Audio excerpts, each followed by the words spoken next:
Vamos a seguir estudiando la carta a los romanos. El anterior estudio estuvimos viendo la introducción, que también lo estuvo dando José. Y hoy vamos a seguir con los siguientes versos del primer capítulo, a terminarlo. Y bueno, voy a pasar los links a los hermanos de YouTube, mientras que José va viniendo y vamos entrando. Ok.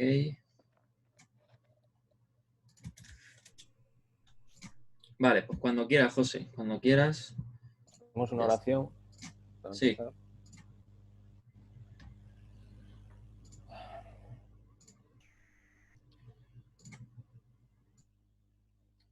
Vale. Padre, Abba, te damos gracias porque tú, en tu gran sabiduría, pues nos tienes aquí reunidos, estudiando a través de este programa, que es una bendición para nosotros. Gracias a eso, Señor, gracias te damos también por este Shabbat, que estamos cada uno de nosotros en nuestras casas, pero unidos en un mismo sentir, en un mismo ruach, los mismos pensamientos. Te pido que nos guardes a cada uno de nosotros en Shalom y que nos guíes en este estudio y que podamos entender las palabras del apóstol de Pablo de la mejor forma posible para conocerte mejor, Abba, porque esa es nuestra finalidad. En nombre de Yehoshua HaMashiach te lo pedimos. Amén. Bien. Bueno, Javerín, voy a silenciar, vamos a silenciar los micrófonos, ¿vale? Aquí estamos para continuar con el estudio de Romanos. Vamos a empezar la segunda parte. Voy a compartir pantalla, ¿vale? A ver si puedo. Lo que voy a hacer esta vez es compartir todo lo que veáis en pantalla, o sea, para que veáis todo lo que yo estoy viendo, en vez de compartiros una sola cosa para ahorrar tiempo. Así que bueno, aquí estamos. Vale. Bueno, entonces esta es la segunda parte, y si os acordáis lo dejamos justamente aquí. Terminamos de ver un poco los primeros versículos, ¿no? Hicimos una introducción y ahora pues lo que vamos a hacer es, bueno, antes de nada, creo que tengo aquí una aclaración que, bueno, Aaron preguntó una cosa, una duda, y bueno, la quiero también aclarar porque sí que es cierto que aquí en Romanos 1, el versículo 3, nos dice del linaje de David. En el griego, o sea, aparece la palabra ek, ¿no? Lo estáis viendo, ¿no? Veis la pantalla.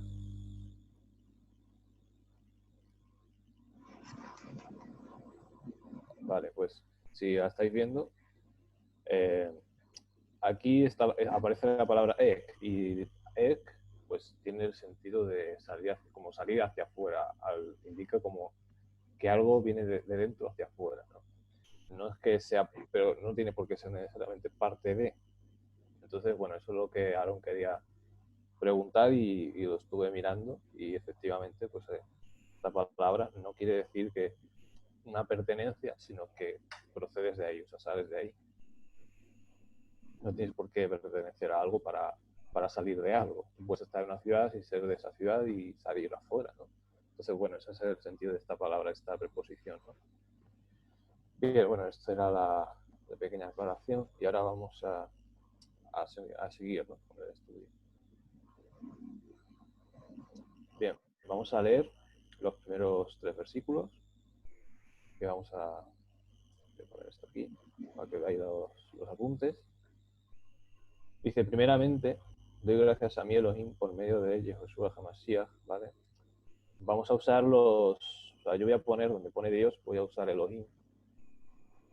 Bueno, casi todo, aquí por ejemplo no lo he puesto, pero porque tenemos, cuando lo leemos con el concepto de Elohim, que ya sabéis que es el amor entrañable principalmente, también se usa como poderoso, como tiene una palabra que tiene mucho significado, pero se entiende mejor lo que el apóstol Pablo transmite, porque él es una persona que teológicamente tenía mucha capacidad.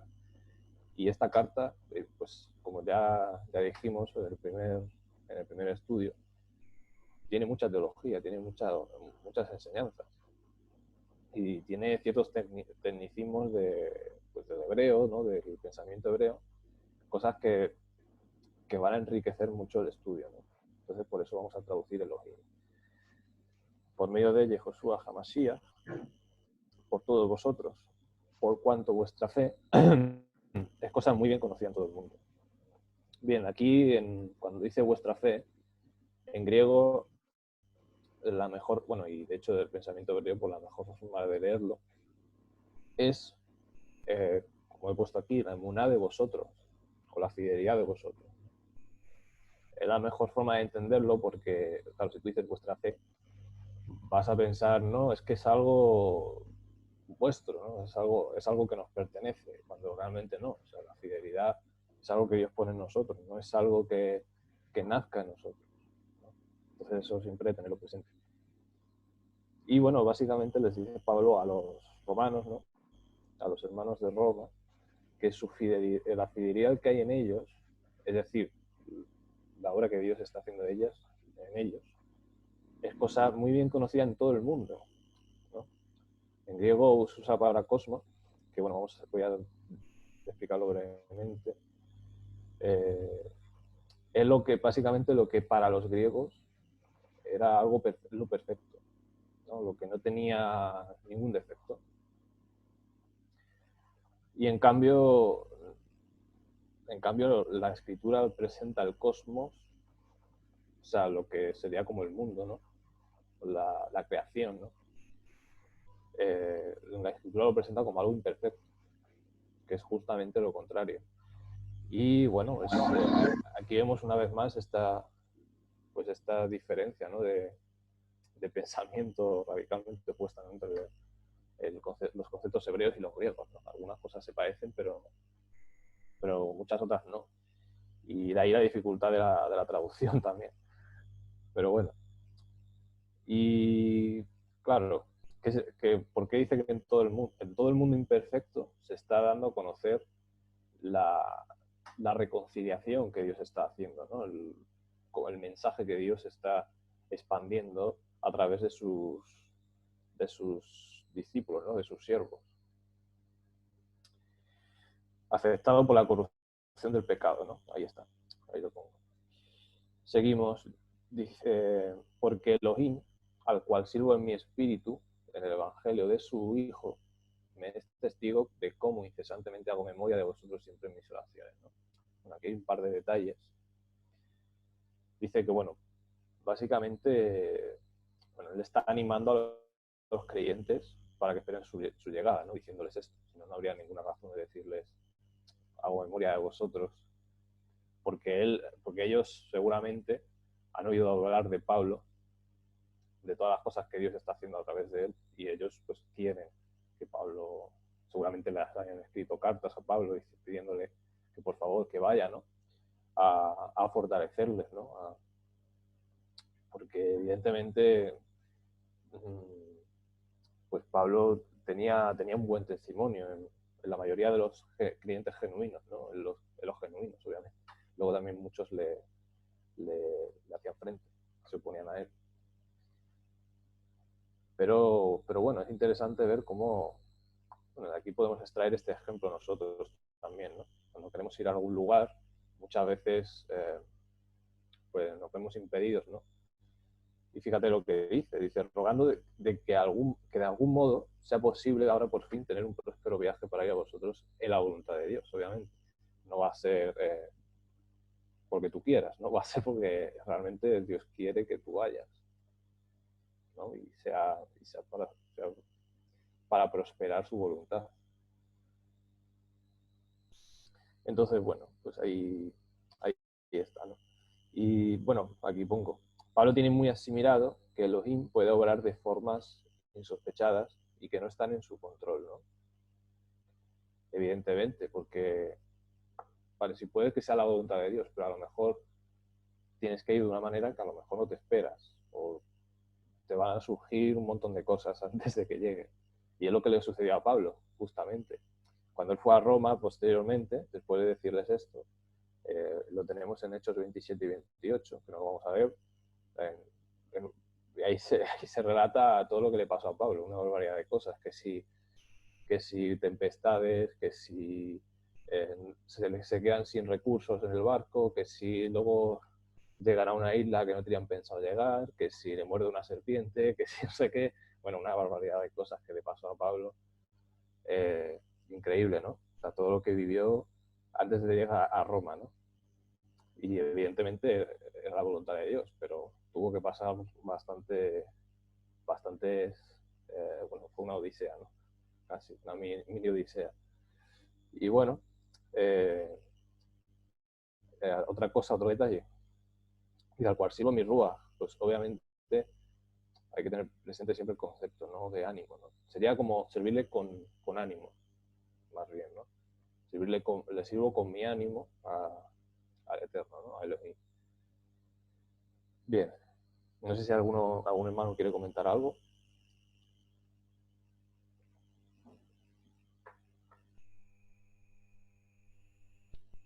No, si no, seguimos. Vale. Bien.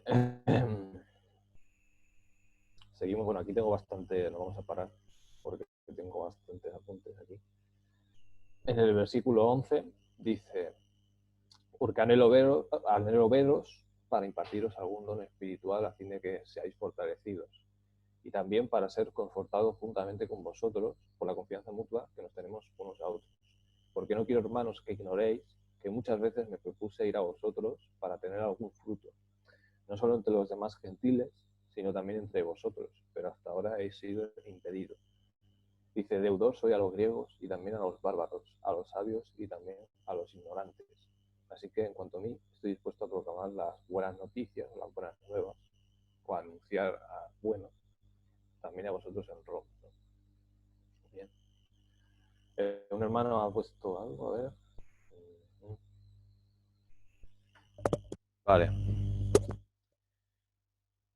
Voy a subir un momento el micrófono. O sea, habla más fuerte porque es que se escucha muy bajo en YouTube y tienes que hablar más fuerte, tío. Sí, voy a subir de todos modos el micro. Un segundito.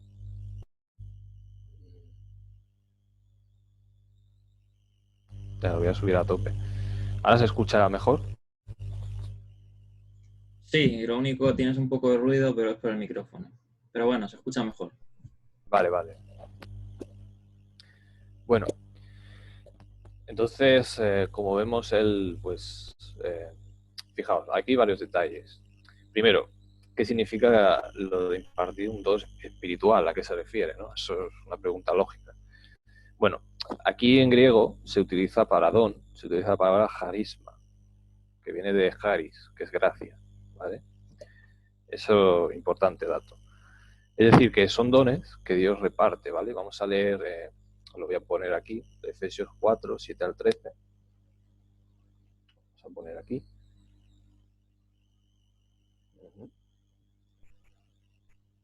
Espérate que tengo esto aquí.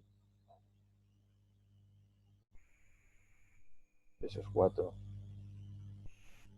7 al 13 dice: a cada uno entonces nos fue dada la gracia según la medida del don de Mashiach, ¿vale? Por lo cual dice: subiendo a lo alto, tomó cautiva la cautividad y dio dones a los hombres. Y eso de que subió, ¿qué significa? Sino que también había descendido a las profundidades de la tierra. El que descendió es el mismo que también ascendió por encima de todos los cielos para llenar todas las cosas. Y él mismo dio unos apóstoles, otros profetas, otros evangelistas y otros pastores y maestros, a fin de adiestrar a los santos para la obra del ministerio, para la edificación del cuerpo de Mashiach, hasta que todos lleguemos a la unidad de la fidelidad, de la emuná, y del conocimiento pleno del Hijo de Elohim, a un varón perfecto, a la medida de la estatura de la plenitud de Mashiach, ¿no? Aquí primero, pues, aquí se ve, ¿no?, quién es el que reparte los dones. Aquí se ve muy claro, ¿no?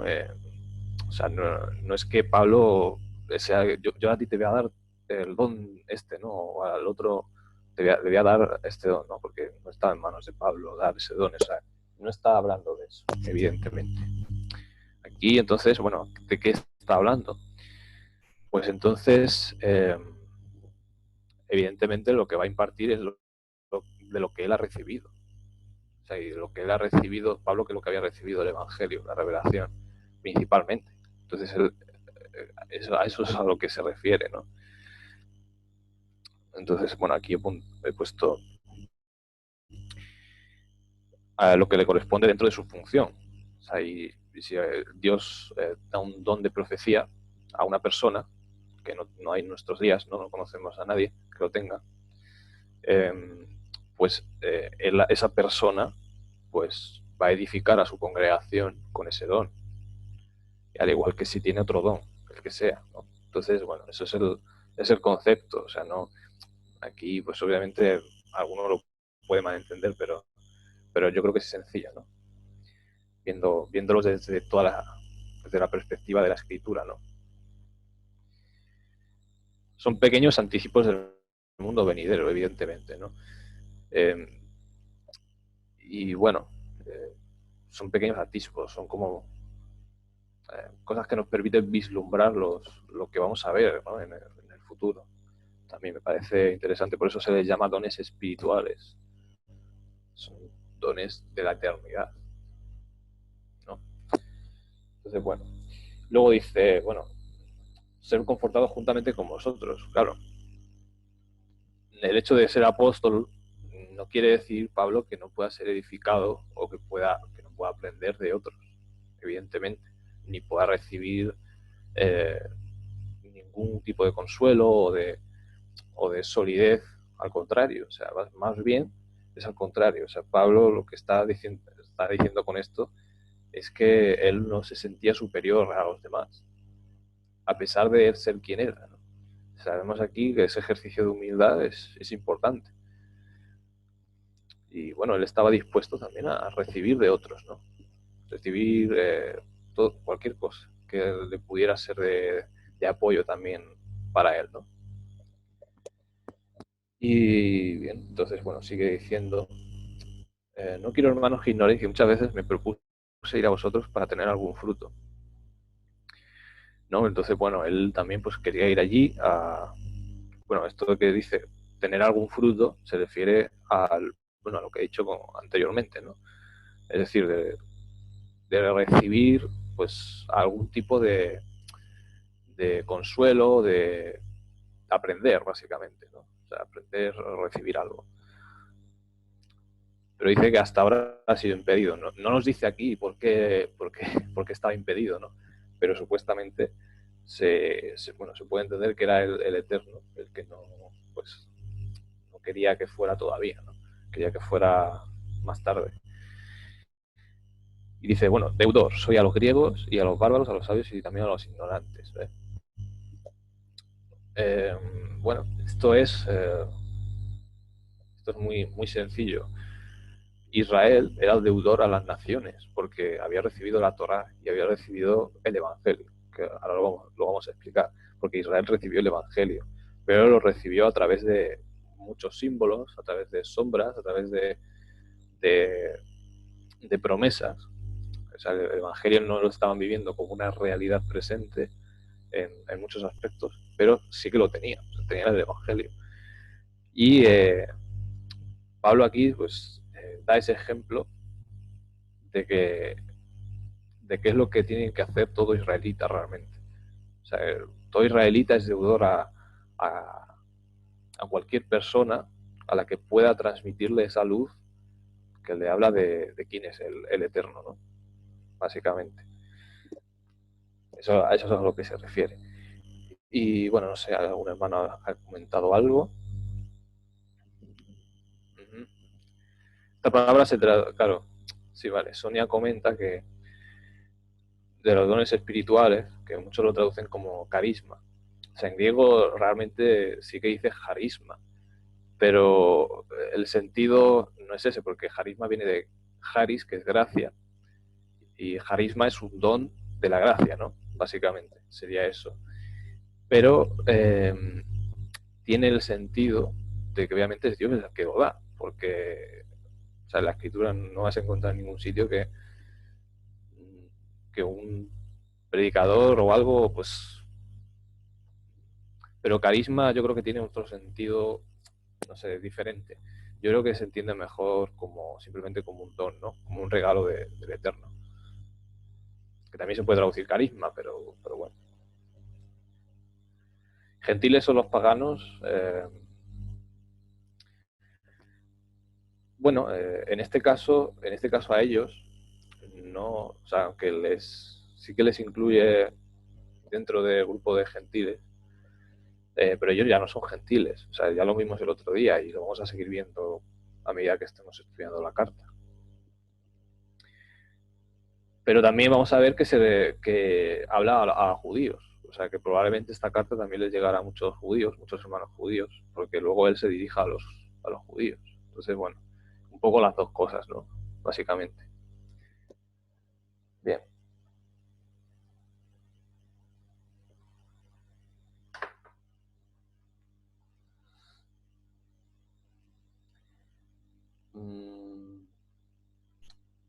Bien. Vale. Incluso a la comunidad de Roma, ¿vale? Porque no sabemos si el que predicó a ellos el Evangelio tenía toda la revelación que poseía Pablo. Claro, él por eso también quería ir allí, ¿no? Porque claro, a lo mejor ellos tenían algo, no sé, había alguna doctrina o alguna enseñanza que estaba mal explicada o cualquier cosa, y eso podía hacerles tambalear un poco, hacerles tambalear en su emuná, y entonces pues él también tenía siendo uno en Roma una comunidad tan importante, pues él quería ir allí, ¿no? A afirmarlos. Y vamos a leer Hechos 9:15, ¿vale? Me parece interesante. Ahora leo el chat. Hechos 9:15.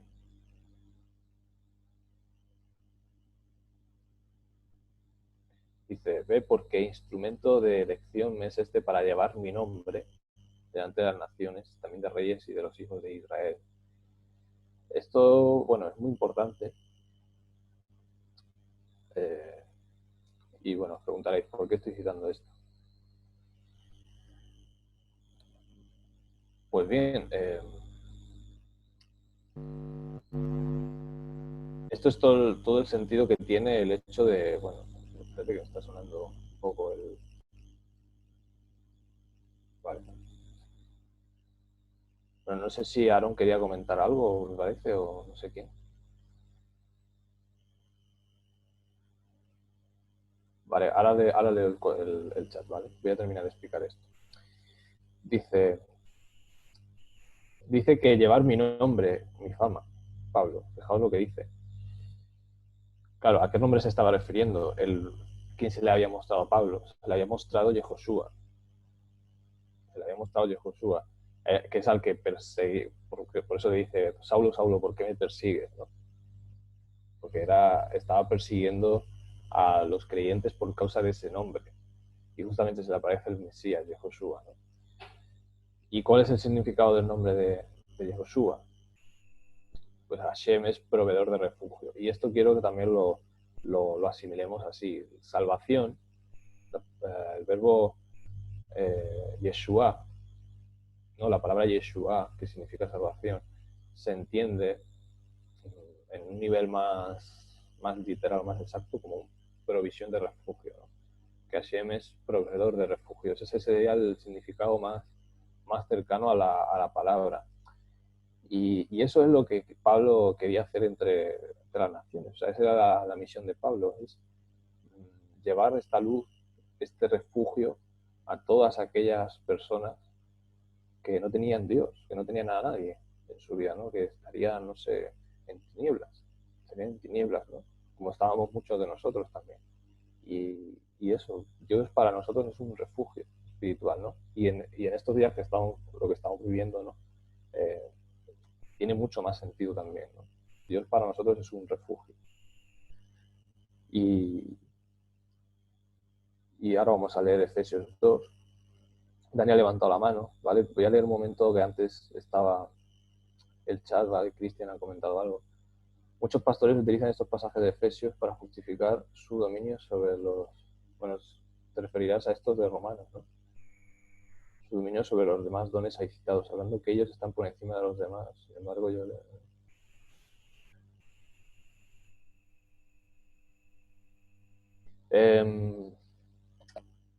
Pregunta si hay dones unos por encima de otros. Evidentemente el don principal es el amor. Eso está claro. El amor de eterno es el don principal. Por eso dice Pablo, está bien que profeticéis, está bien, porque dice que el don de profecía lo pone como un don por encima del don de lenguas, ¿no? Como más importante. Y luego dice que por encima del don de profecía está el amor, el don principal. Eso lo podemos leer en Corintios, ¿vale? En 1 Corintios 12.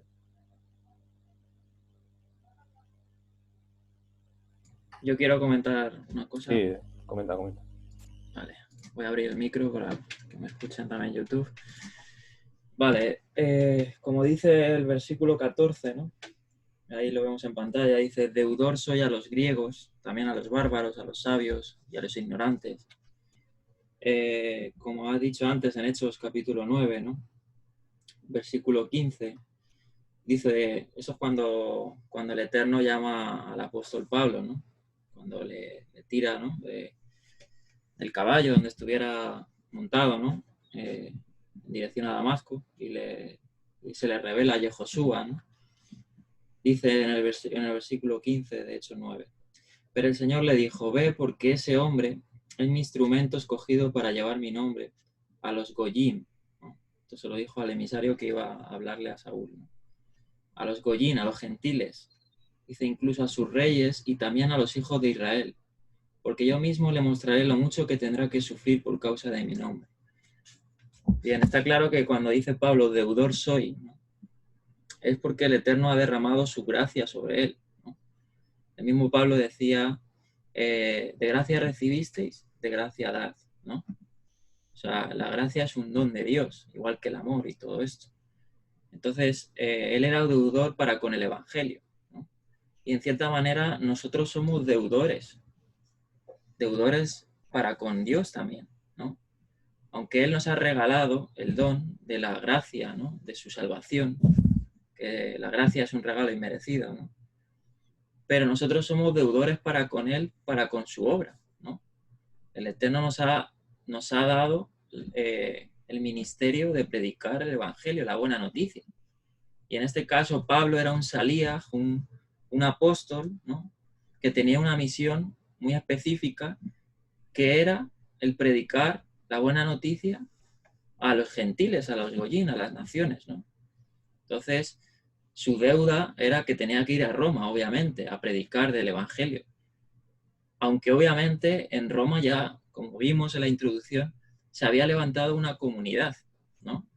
Que de hecho algunos especulan que la comunidad en Roma surgió, podía haber surgido desde el Pentecostés, ¿no? Cuando dice que había muchos griegos, había muchos de diferentes naciones, judíos, obviamente, ¿no? Que escucharan las buenas nuevas en su lengua, ¿no? Y puede ser que ahí se levantaran, pues, creyentes en el Mesías de Roma y llevaran la buena noticia allí. Otros dicen que fue por la dispersión de Esteban, ¿no? Cuando muchos judíos creyentes en el Mesías se dispersaron, ¿no? Por lo que pasó con Esteban. El caso es que ya el Evangelio, la buena noticia, había sido predicado en Roma y de ahí salió la comunidad en Roma. Pero Pablo era deudor a los gentiles, a los romanos también, ¿no? Y en este caso su deseo era, pues igual, instruir a la comunidad en Roma. Pero en cierta manera el deudor era, ¿no? Para con el Evangelio, para con todas las naciones, ¿no? Porque para eso había sido escogido, ¿no? Para eso había sido escogido como instrumento de Dios, como hemos leído en Hechos. Simplemente quería comentar eso. Sí, así es. Bueno, ya también lo vimos, ¿no? El pasado día, ¿no? El miércoles, porque es lo primero que les dice, bueno, dice, bueno, aquí usa la palabra doulos, ¿no? Al principio, nada más de introducirse en la carta. Y ya dijimos que eso es como que tienes una, pues eso, tienes un compromiso de vida, o sea, con alguien, ¿no? O sea, estás comprometido. Toda tu vida está comprometida con alguien, ¿no? Porque él te ha comprado, ¿no? Entre comillas, ¿no? O sea, bueno, el aulo se usaba para eso, ¿no? Para los esclavos, ¿no? Los que tenían ese compromiso con alguien. Bien, vamos a dejar a Gerson hablar. No sé si Gerson o Rosa, ¿vale? No se escucha, creo. A ver. Si ¿Se puedes escucha? Ahora sí, ¿no? Ahora sí. Bueno, sí. Shalom, hermano. No, solamente, a ver, para aclarar un poquito la palabra gracia, ¿no? Era carisma. Carisma pone como, algunos lo ponen como si fuera la interpretación, pero no es la interpretación, sino la fonética, ¿no? Carisma, que es gracia y regalo, ¿no? Interpretación, claro. Sí, claro. La palabra carisma viene de carisma, pero claro, no es el sentido original. Es la fonética, el carisma, ¿no? Claro. No sé si estoy bien. Sí, es la fonética. En griego aparece carisma. O sea, sí que aparece carisma, pero Pero no así la interpretación carisma. claro, no tiene por qué ser la interpretación. De hecho, carisma hoy en día, en un sentido moderno, es algo diferente. Ajá. No es exacto, puede ser otra cosa. Ajá. O sea que sí. Regalo, gracia, ya está. Uh-huh. Vale. Sí, regalo, gracia, exacto, es lo más apropiado, yo creo. Hola, José, soy Sidonia. ¿Me estás escuchando? Sí, te escuchamos, Sidonia. Ah, Sí, por fin. Por una fin cosa, entró. Dime. es que durante el estudio, como hemos dicho antes, los micrófonos van a silenciarse y vamos a dar paso a las personas que levanten la mano o que escriban en el chat. Por eso, José, te encargo que estés atento porque hay micrófonos abiertos y yo no puedo silenciarlos. Vale, Vale, muchas sí, gracias. sí, Pero ¿solo me escuchas o también me veas? sí, te Las dos vemos, te cosas, vemos. te vemos también. Si Vale, si gracias. quieres comentar algo, Sidonia, escribe en el chat o levanta la mano, ¿vale? Sin problema. Sí, Vale, muchas gracias. No tengo nada que decir. Vale, Gracias. salón. Claro. Shalom. Vale, pues entonces nada, si nadie tiene más que decir, bueno, hay cosas que está escribiendo en el chat.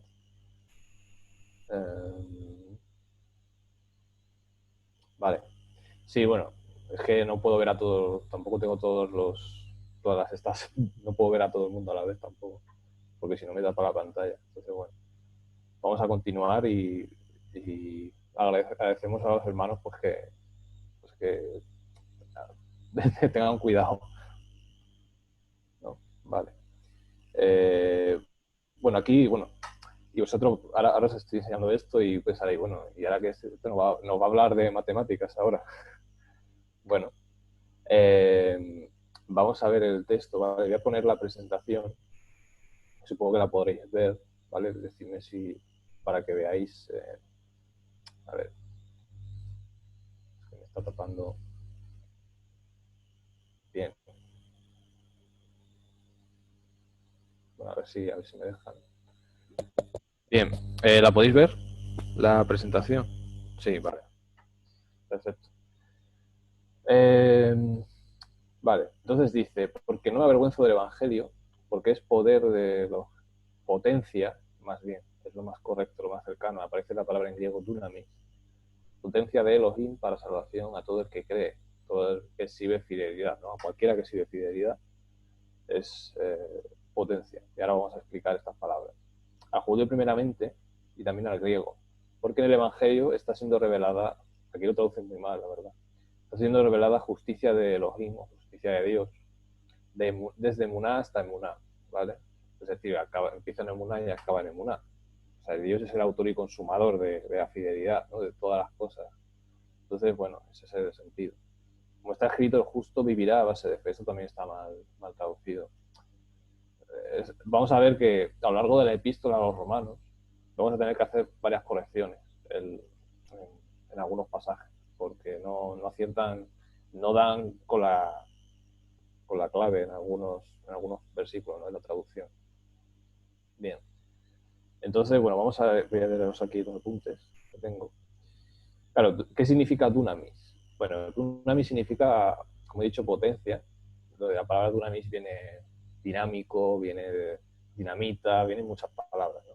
Es una palabra difícil de traducir realmente. Pero bueno, digamos que lo más similar sería potencia. Potencia es un concepto de la física y significa pues la cantidad de trabajo que tú puedes aportar a lo largo de un tiempo. Es decir, por ejemplo, el motor de un coche, o sea, te puede aportar X trabajo a lo largo de un tiempo determinado, ¿no? Pues cuanta más potencia tiene, más trabajo te puede aportar o más capacidad tiene para mover peso, ¿no? Por ejemplo. Eso es lo que es el sentido. Y también se puede entender como capacidad para transmitir energía también, ¿no? Y en términos matemáticos, que es lo que me parece más interesante, la matemática ya se está desarrollando. En la época de Pablo ya existen conceptos matemáticos. Y antes, mucho antes. O sea que quiero que tengáis eso presente también. Potencia se refiere a un factor multiplicador también, en términos matemáticos. Bueno, hay otra cosa también que quiero aclarar. Lo suyo sería buscar en cómo tradujeron esta palabra en la Septuaginta. Y en el Tanaj, ¿no? ¿Qué palabras hebreas usaron para esta palabra? El problema es que vais a ver que tiene una barbaridad de palabras que se usaron para traducirla. Entonces queda como muy ambiguo. O sea, no queda muy claro. O sea, esta palabra se usó para un montón de palabras, para Koach, para Os, para Ayid, para un montón de palabras en hebreo que tienen la connotación de fuerza también y de potencia, ¿no? Algo así también, pero no queda muy, muy claro el concepto. Pero para que lo veáis bien, o sea, si nosotros lo vemos desde el punto de vista matemático, ¿qué es potencia? Pues potencia es un factor que tú, por ejemplo, pones 2 elevado a 2, ¿no? ¿Y qué es 2 elevado a 2? Pues es 2 por 2. Entonces tú estás indicando en el numerito este, como lo veis aquí, lo señalo con el ratón. Entonces aquí tienes la A sería cualquier número y la X sería también cualquier número, ¿vale?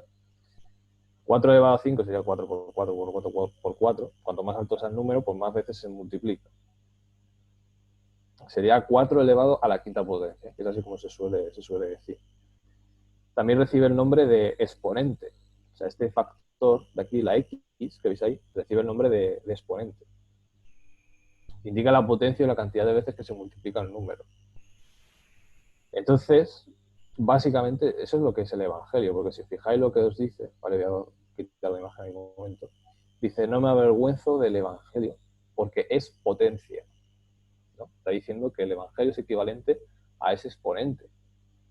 Está diciendo que el Evangelio expone la capacidad que tiene Elohim para transmitir o para transmitirse con esa potencia, ¿no? Ese trabajo, ¿no? Básicamente sería algo así, ahora lo vais a entender mejor. Es el exponente del amor de Dios. O sea, lo que está diciendo que es potencia de Elohim. O sea, el Evangelio expone el amor de Dios y eso es lo que hace el Evangelio, ¿no? Y es equivalente también a... Bueno, en el Evangelio ya hemos dicho que es el anuncio del que es bueno, ¿no? El anuncio de Dios también, ¿no? Y aquí os he puesto esta gráfica porque esto es una función exponencial. Y bueno, no sé si entendéis mucho, pero básicamente, os lo voy a resumir así sencillamente, el crecimiento de una persona que tiene cuando entra al Evangelio se parece mucho a la función exponencial. Y tiene mucho sentido, porque si por ejemplo, básicamente esto son dos coordenadas, ¿no? Dos ejes de coordenadas. Entonces uno tiene las síes, es decir, los números, una serie de números, ¿vale? Se mide del 0 al 10, por ejemplo, ¿no? En este caso, aunque no se vea muy bien, ¿vale? Pero esto sería, por ejemplo, 0, 1, 2, 3, 4, 5, 6, ¿no?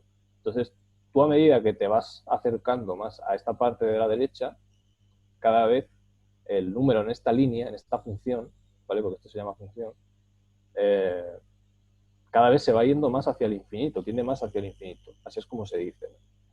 Y en el Evangelio es así. O sea, cuando nosotros empezamos siempre desde abajo, desde el suelo, y cada vez cuanto más pasa el tiempo, porque recordad que potencia es la cantidad de trabajo que haces durante un tiempo, pues cada vez digamos que nuestra potencia, la potencia que Dios nos da, cada vez es mayor, cada vez va incrementándose más. Y llega a un punto que ya tiende hacia el infinito. Eso es el Evangelio también. Esto es así, o sea, cada vez crecemos más, cada vez estamos más en conexión con Dios y cada vez estamos más firmes. Es decir, cada vez estamos más lejos del suelo, cada vez estamos más lejos del pecado, ¿no? Eso es lo que Dios va realizando en cada uno de nosotros, ¿no? Y bueno, me parecía algo muy bueno, muy bonito para ilustrarlo, ¿no? Este concepto de dunamis, o sea, de potencia, ¿no? Me parece muy, muy bueno. Así que ya no hace falta, ya lo puedo quitar. Así que, bien, no sé si algún hermano tiene alguna duda sobre este concepto. Dice, vale, Sonia dice, deberías ver que no siempre es así, los hay que no crecen simplemente. Se podría cuestionar su salvación. Se podría cuestionar su salvación, ¿qué opinas? Claro, obviamente si una persona no está creciendo, es que la emuná es eso.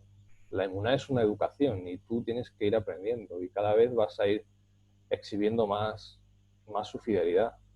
O sea, si tú te estancas en un sitio, algo malo tienes que revisarte a ti mismo, tienes que examinarte porque eh, no paras de crecer. O sea, realmente si uno está en comunión con Dios siempre va a ir creciendo y va a ir aprendiendo. Que a lo mejor unos van a un ritmo más lento que otros, pues claro, por supuesto, pero todos vamos a ir creciendo. Y Pablo, en esta misma carta lo vamos a ir viendo. O sea, que Pablo exhorta eso, ¿no? Así que bueno, no sé si algún hermano quiere comentar algo. Bueno, es interesante, quiero leeros unas citas, porque dice, claro, no me avergüenzo del Evangelio. Y a mí esto en lo particular me parece muy importante. Me parece muy importante y vamos a leer un par de citas que tenemos aquí. Vamos a leer el Salmo 119, por ejemplo. No sé por qué no me sale esto de aquí abajo. Salmo 119, verso 46.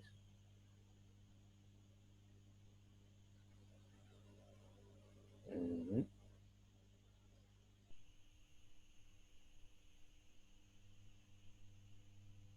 119, verso 46. Dice, delante de reyes hablaré de tus testimonios y no me avergonzaré. ¿No? Ese salmo ya sabéis que se habla mucho de la Torá, de los testimonios, de los estatutos, que es bastante largo, pero fijaos lo que dice. Esto es algo, pues bueno, que se va a desarrollar en nosotros, ¿no? También, un poco. Tenemos que perder esa vergüenza a dar el testimonio, ¿no? Vale. Y otra cita también era Salmo 40, 9 y 10. Esta sí me parece muy buena. Vamos a leer y ahora leo el chat, ¿vale? 40, 9 y 10. Dice, he proclamado las buenas nuevas de justicia. Esto que no lo escribió Pablo, esto lo escribió ya un salmista. O sea, no sé si es, creo que David o puede ser que fuera David. Las buenas nuevas de justicia delante de la gran congregación. He aquí, oh Hashem, tú lo sabes. No refrené mis labios. Interesante. O sea, que el Evangelio no es algo que se inventara los discípulos del Mesías. O sea, el Evangelio ya estaba en la Escritura y ahora vamos a ver más ejemplos.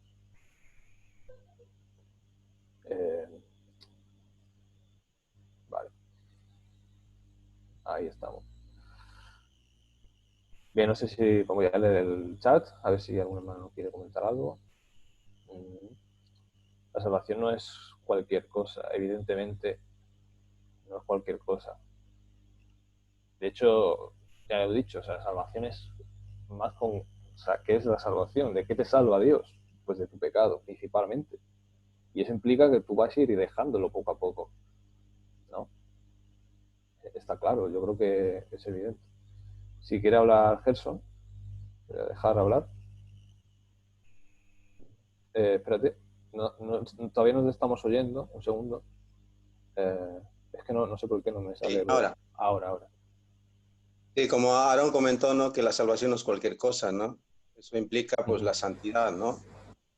Claro. La santidad va creciendo, pues, y lo que tú dices, ¿no? Siempre para arriba.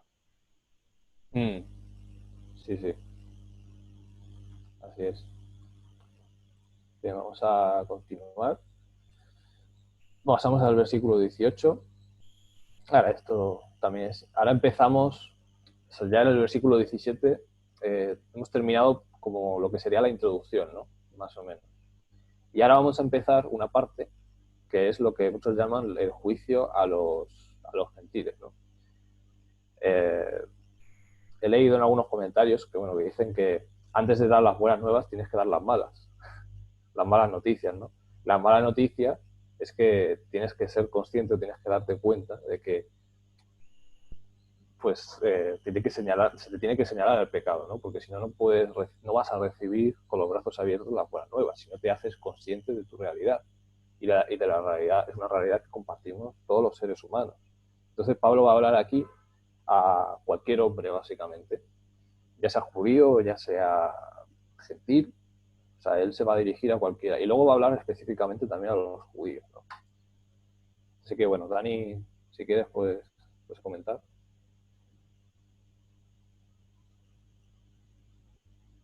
Vale, nótese, ¿no? Que en el versículo 17, bueno, en el 16, ¿no? Que es poder de Dios para la salvación, ¿no? Obviamente la manifestación del poder de Dios como fin trae la salvación, ¿no? Y fíjate que dice al judío primeramente, ¿no? Al judío primeramente. Y nos podemos preguntar, ¿no? O sea, si Pablo fue apóstol a los gentiles, ¿no? Pero Pablo tenía muy claro que tenía que ir primeramente a mostrar a los suyos quién era el Mesías, ¿no? ¿Cuál era ese poder para la salvación, ¿no? Por eso vemos en sus viajes también pues, que iba a la sinagoga, ¿no? Claro. Tesalónica, la comunidad de Tesalónica dice que fue y estuvo varios sábados predicando el Evangelio y muchos no le recibieron, ¿no? Obviamente, muchos judíos. Pero él primeramente anunciaba pues al judío primeramente, como él dice, ¿no? Cosa que hoy en día en las iglesias, ¿no? No se tiene esto muy en cuenta, ¿no? Obviamente, pues la comunidad judía es muy cerrada, ¿no? Sí. Pero en su esfuerzo hay muchas iglesias que han tratado de predicar a los judíos. Pero para predicar a un judío tienes que conocer al judío, ¿no? Obviamente. Y Pablo conocía al judío, incluso al gentil, porque Pablo era instruido. Recordamos que Pablo sabía de literatura griega, sabía las costumbres de los griegos. Por eso también el énfasis aquí algo, ¿no? En el estudiar. Obviamente tú puedes ir a predicar el Evangelio, pero si no vas con una preparación previa, no vas a tener el impacto. Y no quiero decir que la teología sea el poder de Dios. Obviamente Dios puede usar a cualquiera, ¿no? Porque es su poder. Pero hay sectores, como en este caso el pueblo judío, o gentiles que son preparados, ¿no? Que tienes que ir con argumentos verídicos, tienes que ir con argumentos de la escritura, tienes que ir con una preparación previa, ¿no? Y Pablo la tenía. Pablo iba a los judíos y les enseñaba en la Torá pues todo lo referente al Mesías, ¿no? No sé si fue en Berea que fueron y estos bereanos consultaban si lo que Pablo decía era cierto, la ley, ¿no? Entonces, a tener en cuenta eso, ¿no? Que Pablo hace mención que el Evangelio es potencia, es dunamis, ¿no? Es dinamita, es poder de Dios, para salvación a todo al que Dios, a todo el que tiene fidelidad, ¿no? Al judío primeramente y también al griego. Entonces, me llama la atención eso, ¿no? Que Pablo hacía ese hincapié también. Sí, sí, está bien. Voy a leer, que se me había olvidado leer esos comentarios de aquí abajo, me parecen buenos también. Porque claro, ¿por qué dice Pablo que primeramente al judío? Pues porque dice que de ellos son la adopción, la gloria, el pacto, en esta misma epístola lo dice. La promulgación de la Torá, el culto, las promesas. A ellos también pertenecen los patriarcas, de los cuales según la carne vino Mashiach, el cual es Dios sobre todas las cosas, bendito por los siglos, ¿no? Entonces, por eso, porque ellos, siempre que hay una... O sea, ellos eran los que tenían que haber hecho esto desde el principio. Y no lo estaban haciendo, estaban haciéndose herméticos, ¿no? Cerrados a los gentiles. Y Pablo veía necesario pues ir a que ellos también, toda la luz que habían recibido, que la estaban reteniendo, que la dieran también a las demás naciones, ¿no? Ese era el objetivo también un poco de Pablo. Y leemos también muy interesante en Hebreos 4.2, no vamos a leer, pero bueno, básicamente dice que la buena nueva también fue predicada a los israelitas en el desierto, ¿no? Cuando Dios los sacó de Egipto. Eso también me parece interesante que anotéis ese capítulo, porque ahí te habla de eso, de que a ellos también fue predicado el Evangelio. O sea, fue revelado el Evangelio mediante sombras, mediante figuras, pero también se les fue anunciado, o sea, Dios mismo les dio el Evangelio, es decir, les anunció quién era Él, que Él era bueno. O sea, Él les estaba mostrando eso también. Así que me parece interesante.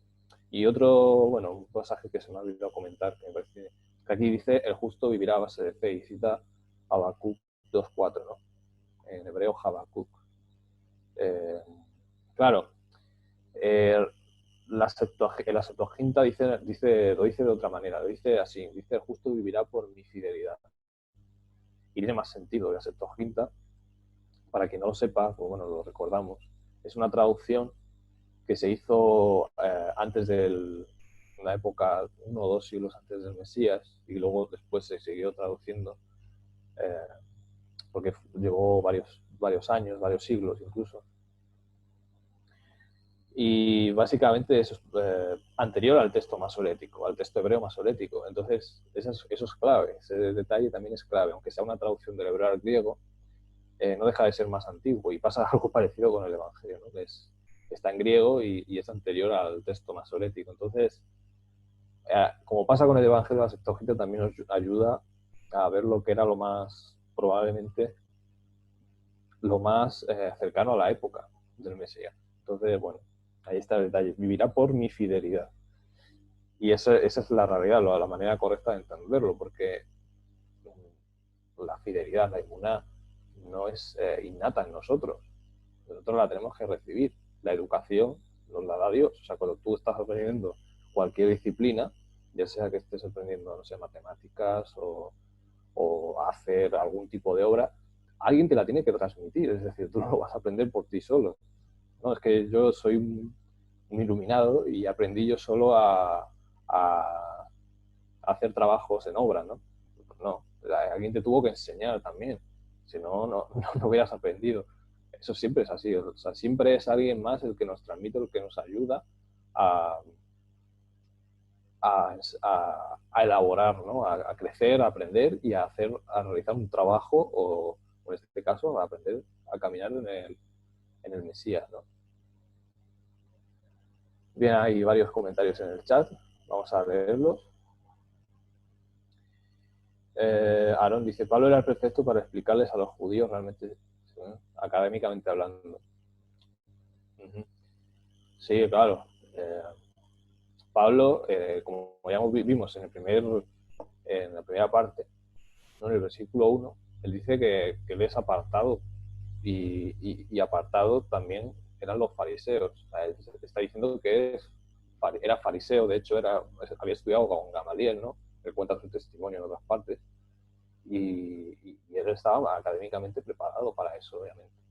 Y por digamos, la complejidad que tiene, por ejemplo, esta carta, en muchas partes, se denota que él era muy estudioso y muy conocedor de las escrituras.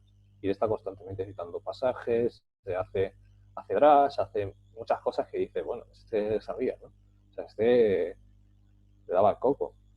Este tenía bastante conocimiento de las escrituras. Así que bueno, ahora sí vamos a continuar con el versículo 18. Vale, aún tenemos un poco de tiempo.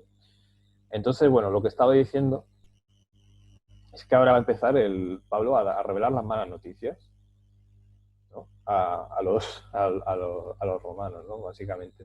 Por si no lo tenían claro, a estos hermanos, pues antes de dar las buenas nuevas tienes que dar las malas nuevas a una persona.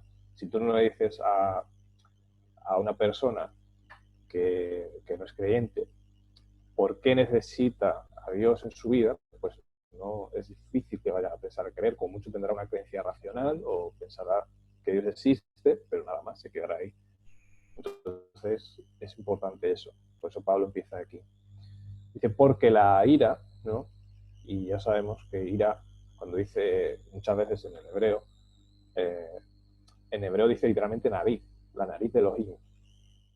O que arde la nariz de Elohim, o se calienta la nariz de Elohim, haciendo referencia a una alergia, es decir, a que él tiene una repulsión hacia el pecado, ¿no? Cuando tú eres, con tu naturaleza es diferente o repele algo con lo que estás en contacto. Y entonces estornudas, ¿no? Pues eso es básicamente el concepto de alergia, de ira, ¿no? Y en este caso el amor de Elohim es contraria a toda impiedad e injusticia de los hombres que tienen con injusticia la verdad, ¿no?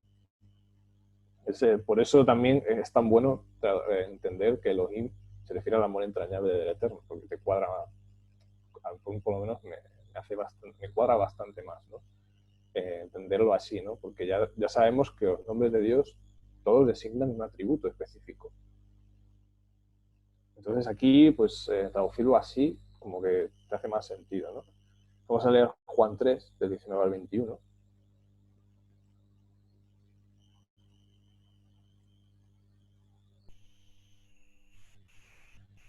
Juan 3, del 19 al 21. Aquí está. Dice, y esta es la acusación, ¿no? El que habla creo que es el propio Yeshua, ¿vale? Que Yeshua es el que está hablando, dice, esta es la acusación, que la luz vino al mundo y los hombres amaron malas tinieblas, sus obras eran malas. Porque todo el que practica lo malo aborrece la luz y no viene a la luz para que sus obras no sean expuestas. Pero el que practica la verdad viene hacia la luz para que sea manifiesto que sus obras son hechas en Dios, en Elohim. Y entonces, claro, si tus obras son malas, o sea, es difícil que tú vayas hacia la luz para que se vean que tus obras son malas, o para que tú puedas reconocer que estás en tinieblas. Eso es lo que el Mesías les estaba diciendo, ¿no? En este caso, pues él, creo que si no me equivoco, le está hablando a Nicodemo, efectivamente, en esta conversación que tiene con él. Y esto es lo que pasa, las personas que están lejos de Dios no pueden ir hacia la luz, o sea, no soportan la luz. Entonces, el Evangelio es como esa luz, que por eso se tiene que revelar poco a poco también. Y se tienen que empezar por ser conscientes de que uno está en tinieblas, que eso es difícil. O sea, eso es muy difícil, eso muy poca gente se da cuenta de que realmente su vida está mal, está en una mala situación. Y por lo tanto uno evita la luz. Esa es la tendencia natural del hombre. Y aquí empezamos a ver pues un poco cómo es la naturaleza humana. Vale, dice Cristian, Ingrid pregunta de dónde salió la palabra ira. Si viene del griego, ¿cuál palabra utilizaron? O si viene del hebreo. La palabra ira, ahora mismo creo que viene del latín. Pero no estoy seguro. Pero usaron esta palabra para traducir el tema este de la nariz de Elohim en hebreo. Y el concepto, Pablo siempre habla en términos hebreos, la mayoría parte del tiempo, con excepción de, por ejemplo, del tema de Dunamis, que cada vez que sí que era, o que a veces cita a algún poeta griego, Pablo, pero normalmente siempre habla en términos de la escritura, o sea, no se sale de ahí. Entonces, bueno, mira, aquí en griego voy a leerte la palabra que aparece en la palabra ira, ¿vale? Aquí aparece orge. Se utiliza la palabra orge, que sí que puede ser que venga de aquí también, a lo mejor un poco la palabra ira. Se parece un poco orge, pero bueno, esa es la palabra, básicamente. Pero se traduce, o sea, siempre se usa esta palabra porque es la más cercana también. Entonces ese es el sentido. Bueno, Dani ahí ha compartido una cita. Dice, la paradoja de cómo puedes poder ser justo y misericordioso ha sido un tema en la escritura judía. Si quieres que el mundo perdure, no puede haber justicia absoluta, mientras que si quieres justicia absoluta, el mundo no puede soportar. Sí, esta cita la leí, de Génesis Rabá, que es un texto muy antiguo también, de los primeros siglos. La solución a la paradoja es la muerte expiatoria de Yehoshua, como se resume, sí, lo vamos a leer en Romanos 3, efectivamente. Bueno, vamos a seguir.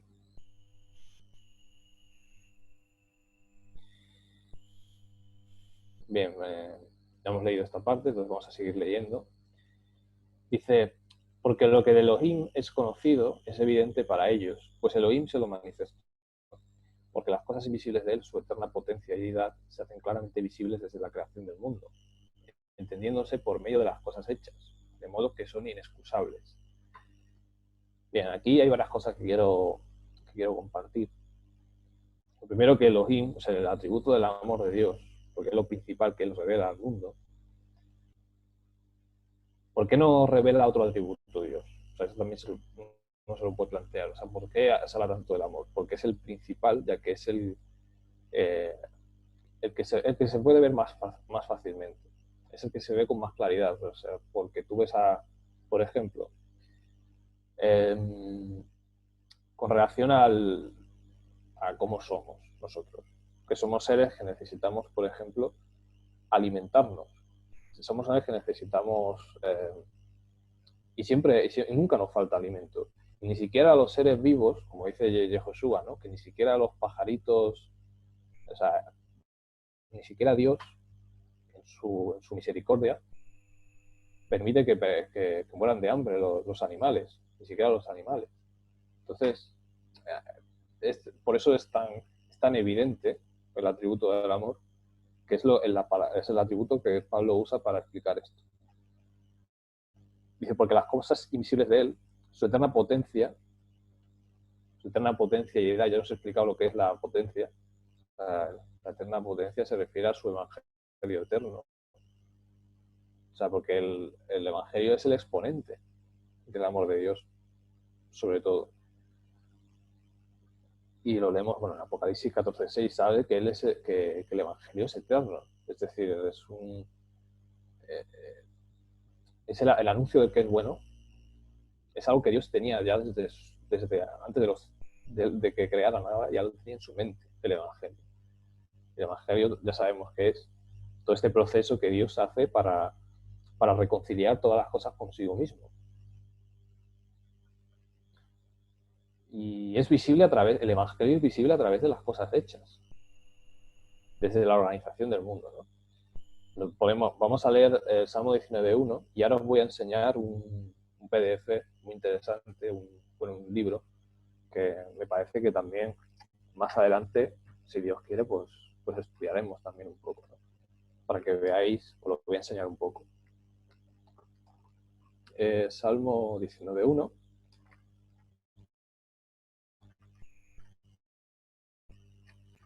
Lo voy a poner aquí. Bueno, lo voy a enseñar mejor aquí el libro, pero lo voy a enseñar mejor aquí.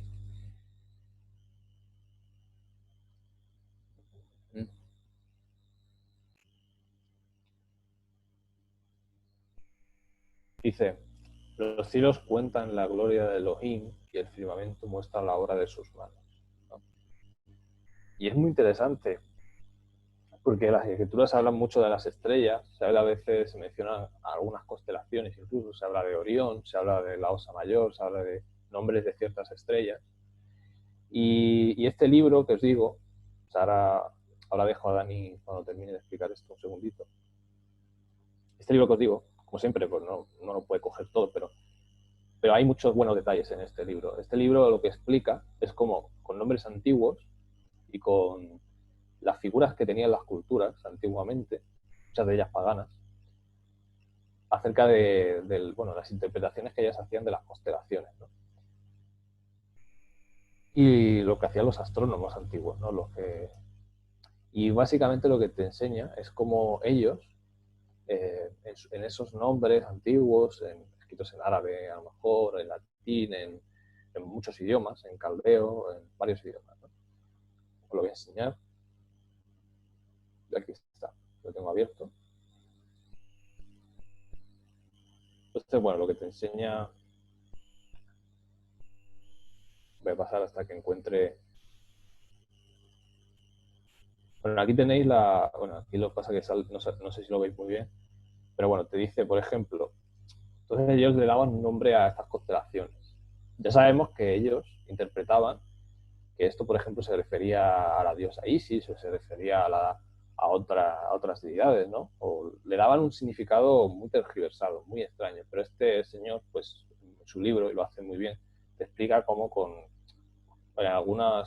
hay ciertos nombres que su significado es muy mesiánico. Por ejemplo, aquí pone, que no se ve vertical, Al-Muradin significa el que trae el juicio, o algo así dice, ¿no? Eso lo podemos ver por aquí. Por ejemplo, Al-Zimaj, el nombre de una estrella, significa la rama, el renuevo. Esos son nombres en árabe, ¿no?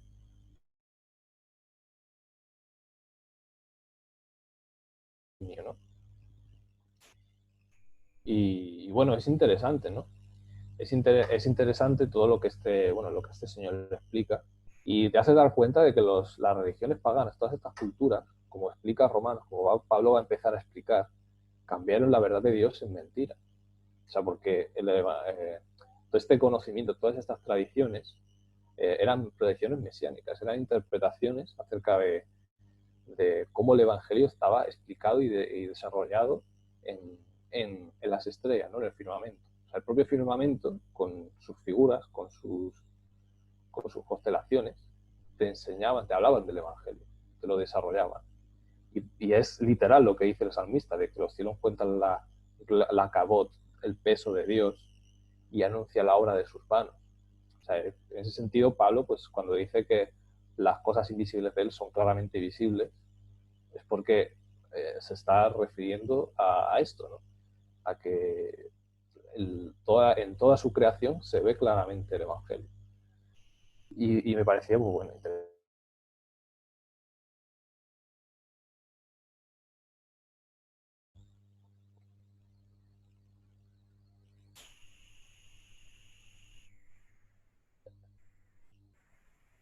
José, Sí, es que se ha cortado como la conexión. Bien, ahí hay una pregunta en el YouTube. Pregunta José Chu, cuando dices que si vemos bien, ¿a qué se refiere? No sé a qué verso se refiere. Bueno, de todas formas, yo quería comentar algo de ese verso, ¿no? De Romanos. Lo voy a leer, que lo tienes ahí en pantalla. Porque lo que de Elohim es conocido es evidente para ellos, pues Elohim se lo manifestó. Porque las cosas invisibles de él, su eterna potencia y deidad, se hace claramente visible desde la creación del mundo, entendiéndose por medio de las cosas hechas, de modo que son inexcusables. Bien, ahí vemos claramente, ¿no?, cómo el Eterno pues, se ha revelado al mundo, ¿no? Y la misma creación es un testigo fiel de su gracia, ¿no? De su amor para con la humanidad. Por eso Él es Elohim, ¿no? En Él fluye el amor de Dios. Por eso Él es amor. Y la misma creación es un reflejo de su amor. Como dice también Pablo Si leemos Pablo la carta a los Colosenses, capítulo 1, 17, hablando de Yehoshua HaMashiach, dice: y Él es antes de todas las cosas, y todas las cosas en Él subsisten.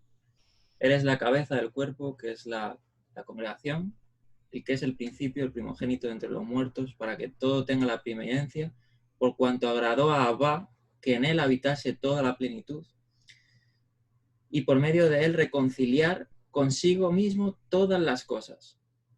Así las que están en la tierra, como las que están en los cielos, haciendo la paz mediante la sangre de su cruz. Y a vosotros también, que erais en otro tiempo extraños y enemigos en vuestra mente, haciendo malas obras, ahora os ha reconciliado en su cuerpo de carne por medio de la muerte, para presentaros santos y sin mancha y irreprensibles delante de Él. Entonces aquí vemos cómo la misma creación, como dice Pablo, es testigo de su poder, ¿no? ¿Y cuál es el problema del hombre? Como dice seguidamente en el versículo 21, ¿no? Que todavía no hemos llegado a él. Pero en el 21, ¿qué dice? El 21 dice... Os lo he puesto ahí también. Dice, porque habiendo conocido a Dios, ¿quién habiendo conocido a Dios? El hombre, no tiene excusa. ¿Por qué medio ha conocido a Dios? Obviamente por su amor, ¿no? Porque Él ha derramado su amor y la creación es un testigo de su amor. Entonces el problema del hombre es que no le dio gracias, ¿no? Es decir, no reconoció la autoridad de Dios, ¿no? Que ese es al fin y al cabo lo que Pablo está escribiendo en este primer capítulo, que el hombre de por sí es pecador y está destituido de la gloria de Dios porque no respondió ante el amor de Dios, ¿no? Sí, de hecho dice en Bereshit 1.1, dice que Elohim organizó los cielos y la tierra, es decir, el amor de Dios. O sea, Dios hizo todo con ese atributo para manifestar su amor a la creación. O sea que sí, es eso. Bueno, gracias Dani por el comentario. No sé si algún hermano quiere comentar algo más.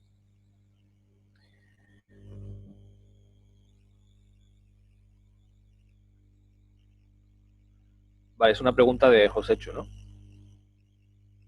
Vale. Es un concepto de nuestro estado en comunión. Visión de Él es un concepto de nuestro estado en comunión con Él. Es que no entiendo lo de visión, a qué te refieres. Sigue y si me dice algo más, pues... Bueno, vamos a seguir, vamos a seguir, aunque yo creo que no sé si nos va a dar tiempo a terminarlo, pero bueno, vamos a seguir leyendo. Porque habiendo conocido a Elohim, no lo glorificaron como a Elohim. O sea, no le dieron el debido peso, ¿no? No le dieron la notoriedad o la importancia realmente que tenía, ¿no? Dios, en ese caso. Ni le dieron gracias, sino que se entregaron a vanas especulaciones, y eso realmente hicieron. Y su necio corazón fue entenebrecido. Alegando ser sabios, se hicieron necios. Cambiaron la gloria del incorruptible en semejanza de hombre, de corruptible, de aves, de cuadrúpedos y de reptiles, ¿no? Y Pablo está escribiendo aquí el proceso del hombre, ¿no? De los descendientes de Noé. O sea, cómo llegaron a alejarse del amor, ¿no? Del eterno. Y es que el amor entrañable de Dios es incorruptible. Es decir, por eso hemos hablado antes, Pablo, de la alergia. Y la alergia es que, evidentemente, la naturaleza de Dios es incorruptible. Es decir, no se corrompe por nada, ¿no? Y nosotros, en cambio, si nos hemos corrompido, si hemos sido hechos corruptibles. Cambiaron pues lo que era la vida por lo que perece, ¿no? Se hicieron sus propios dioses, sus propias deidades, sus propias tradiciones. No sabemos cómo llegaron a ese punto, pero sí que sabemos que se alejaron del amor, o sea, se alejaron del mensaje original, ¿no? de las cosas hechas, en ese sentido. Entonces seguimos el versículo 24. 25 dice: por esto Elohim los abandonó en las concupiscencias de sus corazones a la inmundicia, para que deshonraran sus propios cuerpos entre sí, ¿no? Aquí ya te está hablando un poco de de la inmoralidad sexual, de la homosexualidad, ¿no? Todo eso. Estos cambiaron la verdad de Dios en mentira, ¿no? Y reverenciaron y sirvieron a la criatura antes que al Creador, el cual es bendito por los siglos. De hecho, muchas religiones pues tienen a estos animales como deidades. O sea, por ejemplo, los egipcios con los gatos, o no sé si en la India, por ejemplo, el elefante es un animal sagrado. Entonces tienen como estos cruces de cables, ¿no? O sea, estas idas de olla que aunque es cierto que estos animales pues a lo mejor reflejan atributos del creador o en alguna manera, ¿no? Por ejemplo, el león en la escritura se usa mucho para referirse al creador, o la oveja también se usa para referirse al creador cuando viene aquí como siervo. Pero estas religiones lo tergiversaron todo, o sea, lo llevaron todo al extremo, ¿no? El cual es bendito, es decir, es lleno de hijos, ¿vale? Recordad que Baruch significa lleno de hijos por los siglos, amén.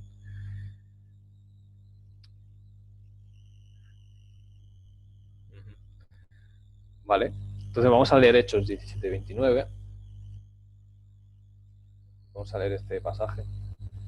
Que ahí Pablo está hablando, bueno, no sé si recordaréis, pero en Hechos 17 Pablo habla con los atenienses, ¿no? En el Areópago, ¿no? Y fijaos lo que dice. Siendo pues linaje de Elohim, ¿no? Bueno, hemos sido creados por él, ¿no? Organizados por él. No debemos suponer que la divinidad sea semejante a oro, o plata, o piedra, o escultura de arte y de imaginación de hombre.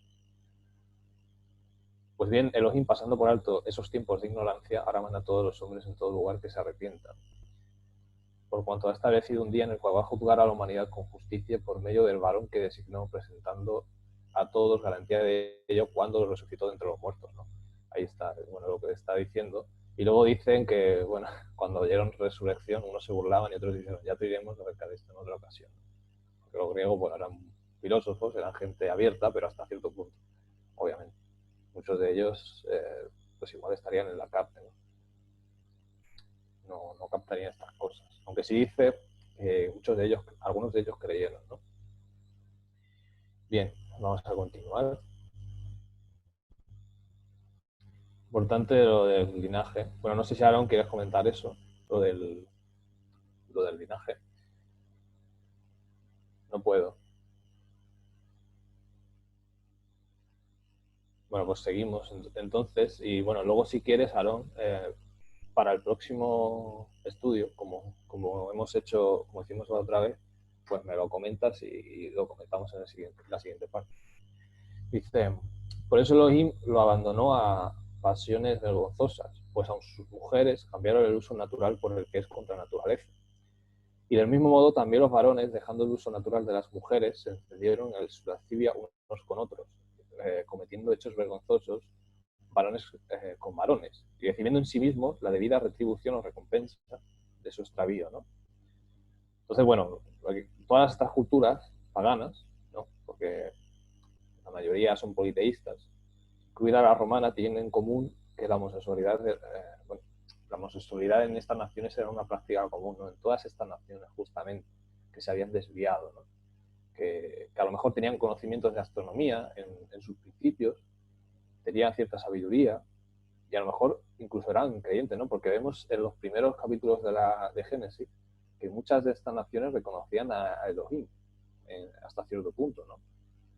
Por ejemplo, tenemos a este Abimelech, ¿no? Que tiene relación con Abraham, ¿no? Que dice que Elohim le mostró un sueño, le hablaba en sueños, ¿no? También, incluso. Entonces, vemos como hasta cierto punto muchas de estas naciones en unos inicios sí que a lo mejor creían en Dios y luego después es cuando se fueron desviando, ¿no? Y esto es lo que está describiendo Pablo, que eso fue progresivo, ¿no?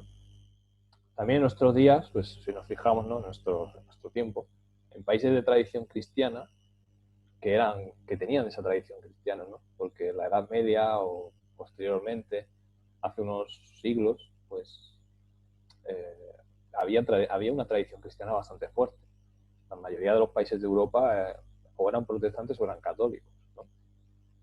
Y dice, bueno, pues que ahora proliferan en estas naciones europeas que tenían esta tradición, hay este abandono de la fe, ¿no? Y están proliferando estas prácticas por eso, justamente. Y bueno, no existe moral absoluta, ¿no? Y como no hay moral, pues no hay una base para la moral, pues evidentemente lo único que queda es la caída libre, cuando no está Dios en la vida de nadie, ¿no?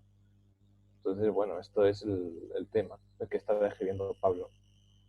Ellos reciben en sí mismos las consecuencias de entregarse a tales actos. Es decir, Dios no es un castigo, o sea, Dios no tiene por qué castigarles. El castigo propiamente son las consecuencias de ese desvío. O sea, ese es el tema.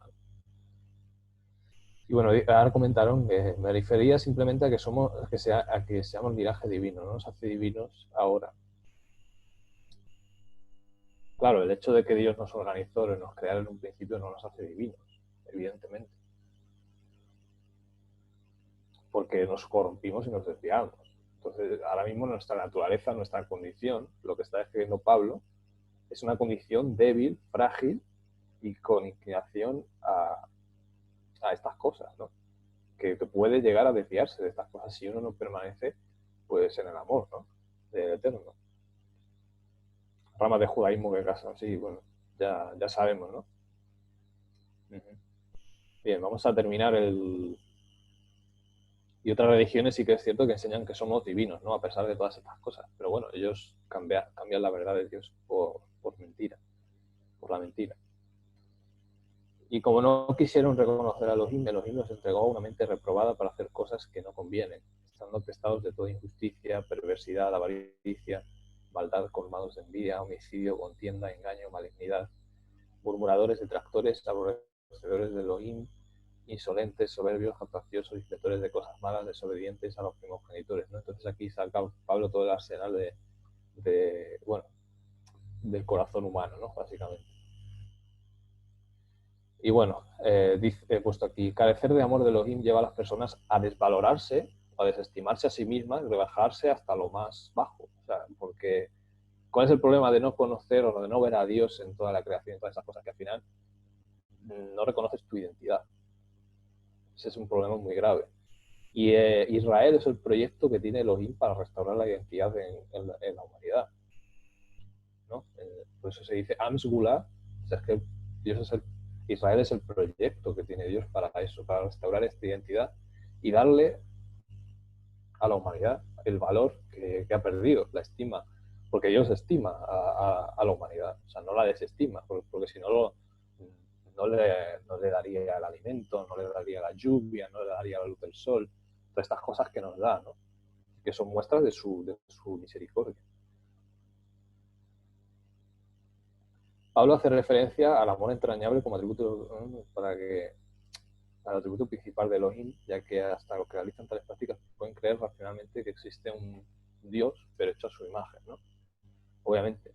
Y ese es el problema que hay, que muchos... cuando uno no... El problema también es que uno puede llegar a confundir y hacerse una imagen de Dios que es incorrecta también, ¿no? Incluso creyentes también pueden llegar a hacerse una imagen desviada. Entonces, bueno, ver la creación también, lo que Dios ha hecho, también nos ayuda un poco a conocerle mejor. Es como un segundo libro. O sea, tenemos el testimonio de las Escrituras que nos ayudan a interpretar todo el testimonio, toda la creación, pero la creación de por sí ya también es un libro que nos ayuda también a entenderle, ¿no? A conocerle mejor. Y bueno, terminamos el capítulo. Dice, necios, desleales, sin afecto natural, sin amor, y despiadados. Quienes, habiendo entendido el pronunciamiento de Elohim, que los que practican tales cosas son dignos de muerte, no solo las hacen, sino que también se complacen con las que las practican. Entonces, bueno, hasta aquí el estudio, hermanos. No sé si alguien quiere compartir algo o comentar algo, o alguna pregunta, alguna duda, cualquier cosa. Sí, Gerson quiere comentar algo. Sí, bueno, qué interesante esto, ¿no? Porque ya partiendo del versículo 18, podemos ver, ¿no? El resumen de lo que luego hace el desglose de toda la radiografía del hombre, ¿no? Y no solamente podríamos decir que porque la ira de Dios se revela desde el cielo contra toda impiedad e injusticia, ¿no? Podríamos decir iniquidad, ¿no? No es un simple pecado del hombre, por así decir, sino que es la iniquidad del hombre. Entonces, quiere decir pues que Dios está demostrando a través de esto que el hombre no va a cambiar y que necesita, ¿no? Lo que antes habíamos dicho, que el justificado, necesitamos ser justificados para que vivamos por la fidelidad de Elohim, ¿no? Entonces, antes nos da, por así decir, la salvación, la cura, y luego nos demuestra que esta es la situación del hombre, que como habíamos visto anteriormente en las parashas también, ¿no? Que él demostró la dureza del faraón a través de la manifestación de Elohim. Y en estos últimos tiempos se manifestó Elohim a través del heredero, que también, pues, de alguna manera el hombre, si no reconoce esa salvación, no tiene esa capacidad de reconocer esa salvación, está perdido. Y va de mal a peor, ¿no? Eso es lo que nos muestra más o menos aquí, ¿no? Sí.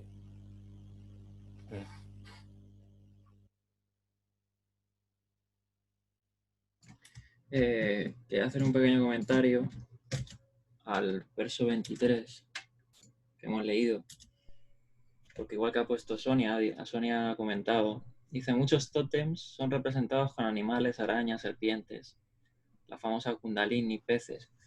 Y efectivamente, o sea, las culturas antiguas, ¿no? Y claro, Pablo está escribiendo pues ahí del siglo I, ¿no? En torno al siglo I, siglo II, bueno, incluso sobre el 50 vimos más o menos, ¿no? Creo que la Comunidad de Roma. Pues obviamente las culturas antiguas, ¿por qué encontramos en común en las culturas antiguas representaciones de las deidades con forma de animales, ¿no? Lo vimos en la Parasá Semot, ¿no? En el libro de Éxodo, que los mismos egipcios, las deidades egipcias se representaban como forma humana, pero también con forma animal, ¿no? Es ahí por eso que vimos la plaga de las ranas, ¿no? Que era la diosa Eket, ¿no? Que tenía pues, forma de rana. También muchos tenían formas de animales. Y es porque, pues obviamente, el hombre se hizo pues intermediarios, ¿no? A su imagen. Hicieron de la creación de Dios, como dice Pablo, pues sus deidades, ¿no? Cosa que no fue así el motivo por el que Dios hizo la creación, ¿no? Cambiaron, y fíjate cómo es el pecado, ¿eh? Cambiaron lo bueno de Dios y lo transformaron en malo, ¿no? O sea, el canal por el que Dios pues, se manifestó a través de la creación lo utilizaron para deshonra, ¿no? También es por eso que uno de los argumentos claros y que creemos nosotros que el Mesías es divino y es Abba, es porque él es la imagen de Dios. O sea, no es otro, ¿no? Entonces, como aprendemos en el Shema, el Eterno es Ejad, y él se manifiesta a través de su cuerpo, a través de Yehoshua, de su disminución, y él es la imagen de Dios. Pero el hombre que hizo, se hizo imágenes, ¿no? ¿Qué hizo, como vimos en la Parashá Ki Tisa? ¿Qué hizo Israel cuando salió de Egipto? ¿No? Y Mosés subió al monte. Se hicieron un becerro, se hicieron una imagen, ¿no? Porque así había evolucionado el hombre después del pecado. Se habían, pues, puesto intermediarios, habían cambiado la gloria de Dios, como hemos visto ahí, ¿no? Como vemos en la pantalla, cambiaron la gloria de Elohim, incorruptible, en semejanza de imagen de hombre corruptible, de aves, de cuadrúpedos, de reptiles.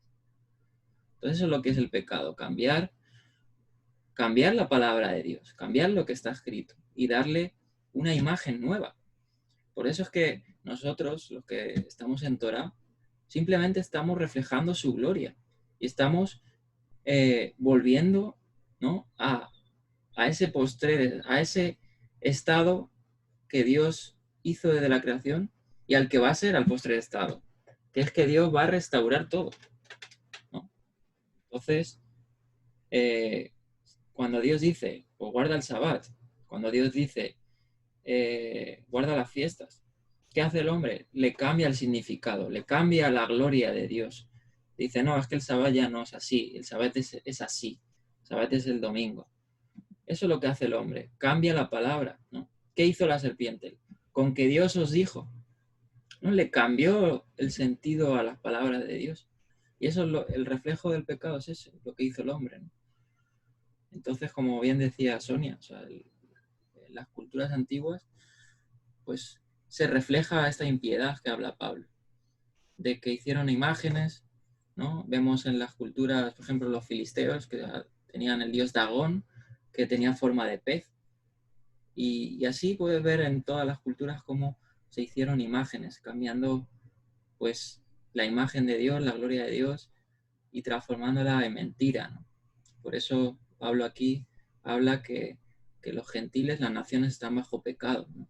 Y necesitan de Dios, necesitan de la verdadera gloria de Dios, que es Yahushua HaMashiach, que es su imagen, ¿no? Que es el verdadero resplandor de Dios, la verdadera sustancia de Dios. Simplemente comentar eso. Bueno, Javerín, si nadie tiene nada más que decir, pues lo dejamos aquí.